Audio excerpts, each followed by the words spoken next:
Hey guys, how's it going? It is your boy, Big Blue Drew, 97 here, coming at you with another reaction video for Dr. Stone, Manga Chapter 176. And as a slight recap to what happened last chapter, from what I can remember, nothing really happened except for the fact that Stanley caught up to the crew, destroyed the mobile lab, rest in peace, and eventually caught up. Tried to destroy them, but luckily enough, Senku and the crew was able to get their motorcycles ready, and now they're on their way to the center of where all of this occurred. So they're most likely going to traverse through the jungle and try to get to the location where the petrification occurred multiple thousand years ago, and also to establish Aluminum City, I believe.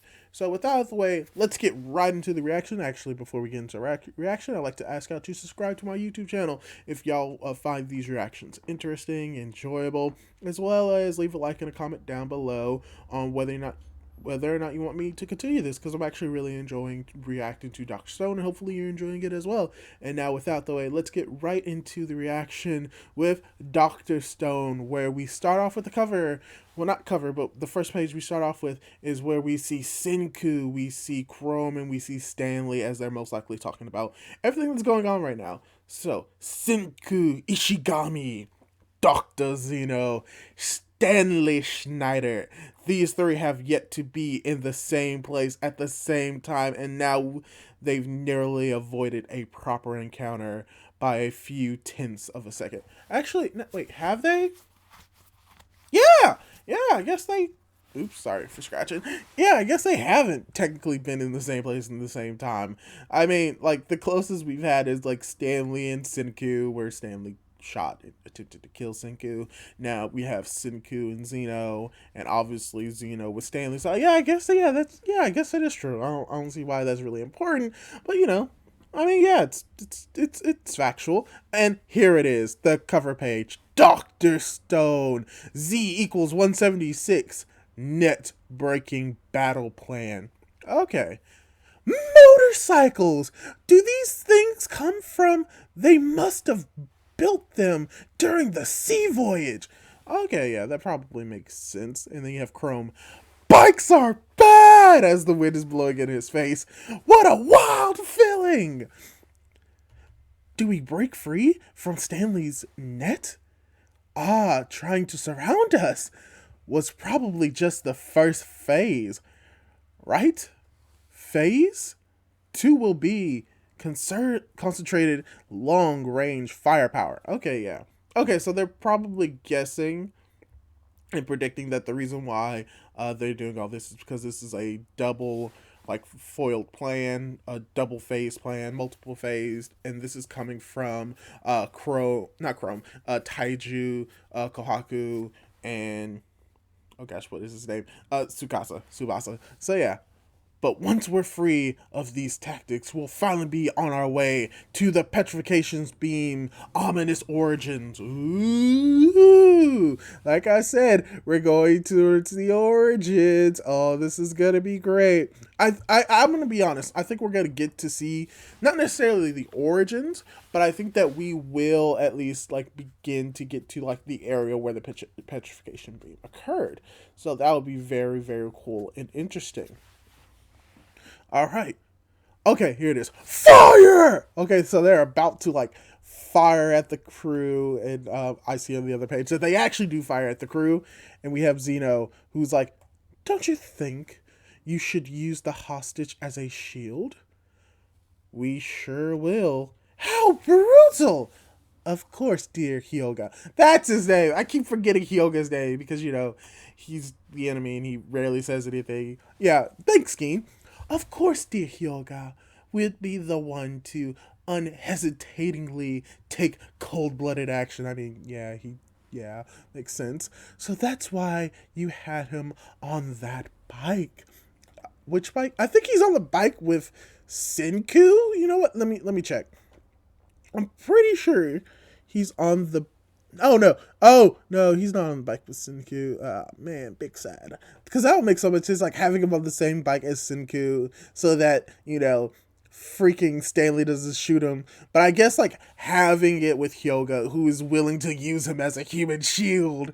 Yeah, okay, yeah. That makes just as much sense as having him on Tsuki's bike. So yeah. Where were we? Oh yeah. Strange. Zeno is a man with common sense. So why would he let himself be put in the danger like that? Ah, he's thinking. It's almost as if he wants to be in the caboose of our caravan. Oh, because because if he's last, that means it's easier for him to be like gotten to, even though it may put him in like the most danger. And then you have Reese Reed's like, Carlos, it seems pretty obvious, but you were a professional driver in your time, right? Think you can kick up a smokescreen with me? Sure, I can. I'm a pro after all. Oh, okay. So that's why Carlos is here, because he was a professional driver. Sometimes I forget, like, they're all kids, but because I'm so thinking of, like, oh, this is shonen, they're, like, 14 to 50. No, like, they're kids, but they're, like, 20, 21, 22. Like, they're adults. Even, like, the main characters, like, they've, like, the story has taken place within the span of, like, 2 or 3 years. So if Senku was, like, 16 at the beginning of this story, he's, like, now, like, 18, 19, which, is very interesting for, like, really shonen, because, shonen is for, like, young boys, young men, so, but it's still very interesting to see, like, how old these people are, and it just makes sense because they're older, they do have these skills. So, Carlos kicks up a smoke screen, Stanley's crew are like, man, and then we have, I think, yeah, Suika is like, wow, now those guys can't see us from way over there. Oh no, what if they have a scope? What if, like, one of them is a sniper? And I say that knowing well enough that Stanley is a sniper. But what if they have a scope that allows them to see through the smoke? And, oh, never mind. It's just Stanley just comes in, bursts through the smoke stream most likely, and is planning to aim and kill somebody. Let's read the actual dialogue, though.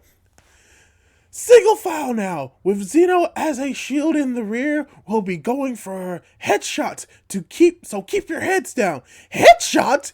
Even though their sight's obscured? Yeah, like I said, you have a sniper Stanley with this cool cover of Stanley just all by himself, standing on a rock, taking aim, planning to kill someone. Oh yeah, he's firing. He's firing into the smoke. He's taking no prisoners as we see the bullets just fly through the air.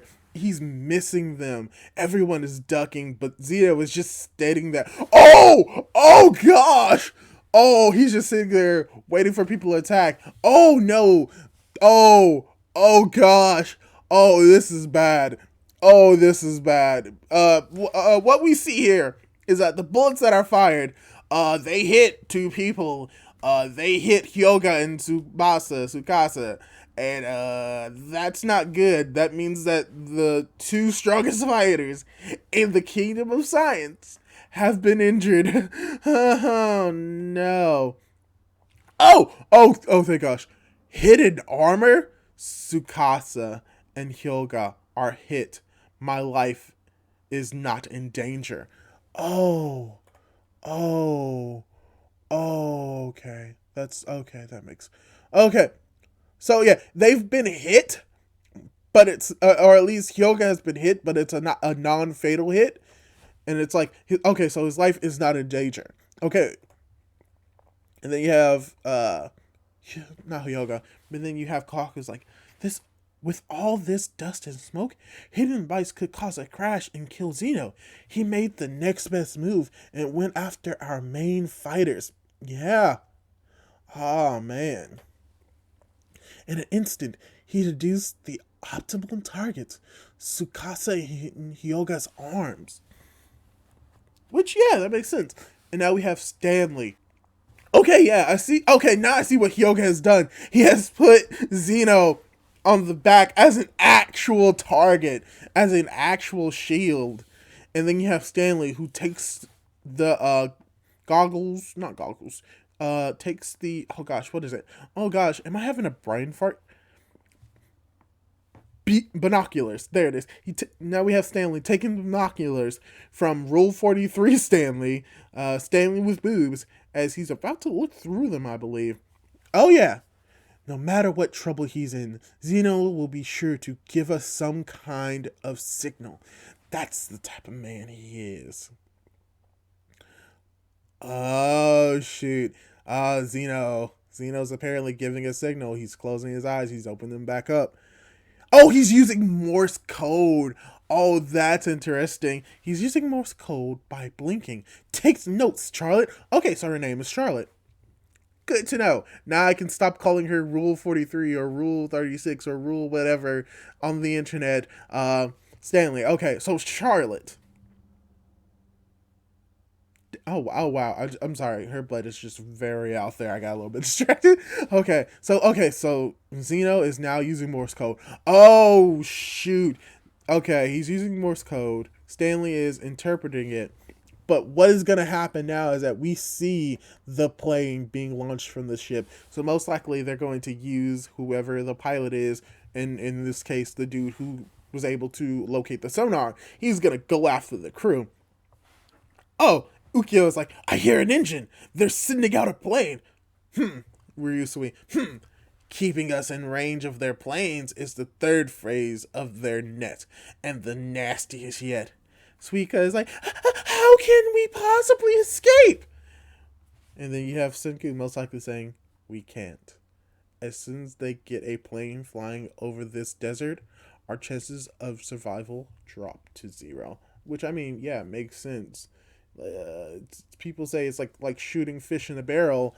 It's like shooting it's like finding an oasis in the middle of the desert. Like, it's rare, but it's like if you see an oasis, it's right there. Like, there's nothing around it. You got brown and you got green. And in this case, you got motorcycles and you got rocks everywhere and nothing else. So, it just makes sense that once the plane is up there, they'll easily be caught. And yes, the plane is up there, but most likely they're not. Senku has a plan. And he's like, and Senku's like, that is assuming their plane can actually fly, as we see the plane taking off. But it seems as if like it's having trouble. It's having trouble. It attempts to take off from the launching pad. Everyone's like, here it comes!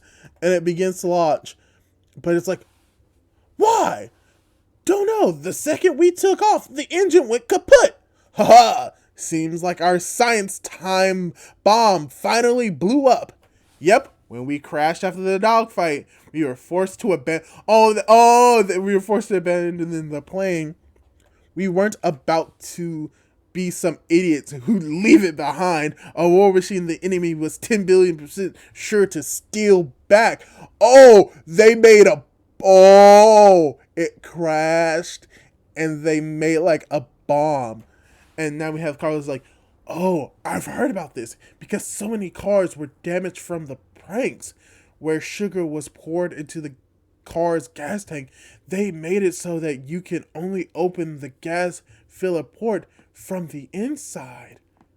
The plane started up fine, so they wouldn't have realized even during a spot check that was key.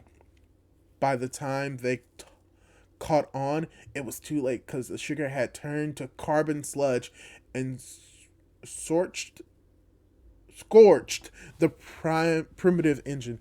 Oh no. They're so see, Senku is the man with a plan. And you know what? It makes sense, like, when it comes to sugar, because I'm trying to think of like the compounds of sugar that would cause it to like sludge up. And if anything, it was not necessarily like sludge, but like the most likely what's happening is the burning of the sugar gets into the engine, causes the parts to no longer like function correctly, which would cause the plane to crash. Or just sugar reacting with the heat in the gasoline could also possibly charge that. But basically, most likely what happens is that adding the sugar to the car changes its molecular compound to basically react, which would cause for everything to just shut down. See, I kind of know science. It's not like I spent 4 years learning organic chemistry. Oh gosh, and I remember nothing from it.